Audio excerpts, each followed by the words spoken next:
আসসালামু আলাইকুম। আজ আমি আপনাদের সামনে আমার শাশুড়ি মায়ের আবদার শেয়ার করছি। কি চমকে গেলেন তো?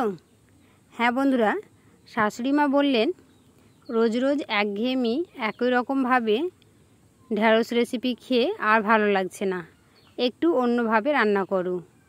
তো ভাবলাম শাশুড়ি মা বলে কথা, আবদার তো রাখতেই হবে। তো আমি আজকে নতুনভাবে নিয়ে চলে আসলাম ঢেঁড়স রান্নার রেসিপি।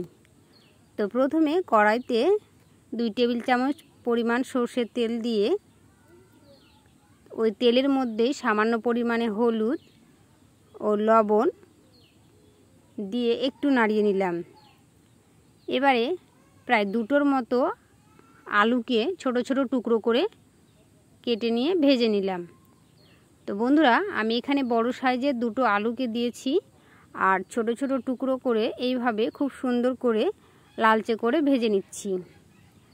আর তেলের মধ্যে লবণ হলুদ দিলে এর কালারটা কিন্তু খুব সুন্দর আসে। তো অবশ্যই তেলের মধ্যে হলুদ ও লবণ দিয়েই আলুগুলোকে ভেজে নেবেন। তো এইভাবে দেখতেই পাচ্ছেন খুব সুন্দর করে আলুগুলোকে ভেজে নিয়েছি। এবারে আলুগুলো একটা প্লেটের মধ্যে তুলে নেব। তো বন্ধুরা, আবার ওই তেলের মধ্যেই দিয়ে দিলাম সেই ঢ্যাঁড়সগুলোকে সেম সাইজ করেই ছোট ছোট টুকরো করে কেটে নিয়েছি। আর এবারে একটু স্বাদ মতো লবণ দিয়ে আমি ঢ্যাঁড়সকে খুব সুন্দরভাবে ভেজে নেব। বন্ধুরা, প্রায় 2 থেকে 3 মিনিটের মতো হালকা আছে এটাকে ভেজে নেব, খুব লালচে করে ভাজলে হবে না। তো ঠিক এই রকম করে ভেজে নিতে হবে। এবারে ঢ্যাঁড়সগুলোকে আমি তুলে আবারও একটা প্লেটের মধ্যে রেখে দিচ্ছি। ঢ্যাঁড়স ভাজার সময় কিন্তু আমি হলুদ দিইনি, শুধু লবণ দিয়ে ঢ্যাঁড়সটাকে ভেজে নিলাম। তো এইভাবেই শুধু লবণ দিয়ে ঢ্যাঁড়সটাকে ভেজে নিতে হবে।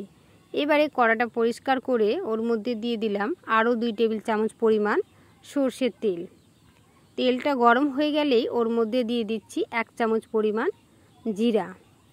গোটা জিরা দেওয়ার পরে দিয়ে দিচ্ছি 2 থেকে 3টের মতো কাঁচা লঙ্কা কুচি আর কয়েকটা রসুনটাকে ছোট ছোট টুকরো করে আমি কেটে নিয়েছি। তো এবারে জিরা, রসুন ও কাঁচা লঙ্কা কুচিকে খুব সুন্দর করে লালচে করে ভেজে নিতে হবে।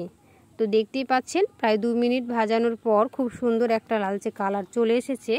আমি এই পর্যায়ে অ্যাড করে দেব একটা বড় সাইজের পেঁয়াজ। তো পেঁয়াজটাকে দিয়ে খুব সুন্দর করে আবারও ভেজে নিচ্ছি। তো বন্ধুরা, আবারও 2 থেকে 3 মিনিট হালকা আঁচে খুব সুন্দর করে পেঁয়াজটাকে ভেজে এর মধ্যে দিয়ে দেব একটা টমেটো আর দিয়ে দেব সামান্য পরিমাণে লবণ। যেহেতু আমি লবণ এর আগেও ব্যবহার করেছি সেজন্য লবণটা সামান্য দিয়ে দিলাম। আর দিয়ে দিচ্ছি হলুদ গুঁড়ো। এবারে দিয়ে দেব লাল লঙ্কার গুঁড়ো। লাল লঙ্কার গুঁড়োটাও আমি সামান্য দিলাম, যেহেতু 3টের মতো কাঁচা লঙ্কা দিয়েছি। জিরে গুঁড়ো। এবারে দিয়ে দেব কাশ্মীরি লাল লঙ্কার গুঁড়ো। এবারে সমস্ত কিছুকে দিয়ে একটু তল থেকে যাতে লেগে না যায় সেই জন্য একটু জল অ্যাড করে খুব সুন্দর করে আমি মশলাটাকে কষিয়ে নিচ্ছি। তো বন্ধুরা, এইভাবে অনবরত নাড়াচাড়া করে মশলাটাকে খুব সুন্দর করে কষিয়ে নিতে হবে। এবারে মশলাটাকে খুব সুন্দরভাবে কষিয়ে নিচ্ছি। তো জলটাও প্রায় শুকিয়ে এসেছে আর মশলাটাও খুব সুন্দরভাবে কষানো হয়ে গেছে। তো বন্ধুরা, আমি এই পর্যায়ে অ্যাড করে দেব প্রায় 3টের মতো ডিম।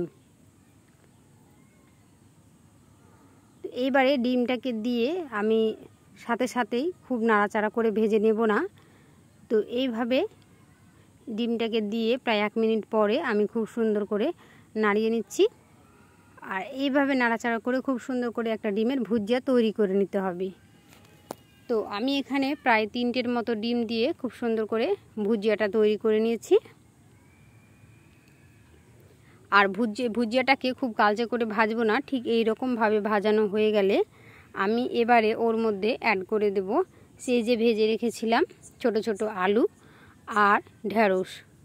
আলু ও ঢ্যাঁড়সগুলোকে দিয়ে খুব সুন্দরভাবে নাড়াচাড়া করে একদম লো আঁচে রেখেই আমি কষিয়ে নিচ্ছি।